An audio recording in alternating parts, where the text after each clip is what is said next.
Bakit mahalaga na mas lalo mong mahalin ang asawa mo kapag may anak na kayo?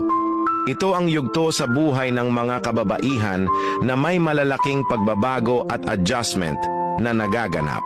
Mula sa pisikal na anyo, hormones, lifestyle, at maging sa kanilang buong pagkatao, maraming aspeto ang naapektuhan. Pagkatapos manganak, maraming kababaihan ang nagkakaroon ng moment na naaawa sila sa sarili nila.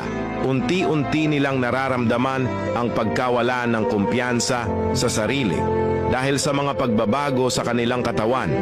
Mas malaking puson, maitim na batok, mas malalaking braso at lawlaw na balat.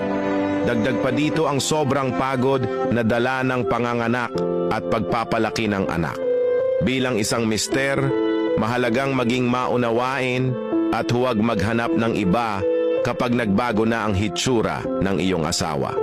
Hindi tama na maging makasarili at tumingin sa iba dahil lang sa mga pisikal na pagbabago niya. Tandaan, ang mga pagbabagong ito ay resulta ng kanyang sakripisyo bilang isang ina para sa inyong anak at pamilya. Ang pinakamahalagang magagawa mo ay iparamdam sa kanya na maganda pa rin siya sa iyong paningin. Mahalaga na maramdaman niyang siya ay naa-appreciate mo pa rin. Huwag mong kalimutan na hindi madali ang lahat ng hirap at sakripisyo na dinadala niya bilang ina at asawa. Ikaw bilang kanyang partner, ang unang dapat magbigay ng suporta, pagmamahal at kumpiyansa sa kanya. Sa ganitong paraan, mapapanatili ang pagmamahalan at mas lalong titibay ang inyong relasyon kahit anong pagsubok ang dumating.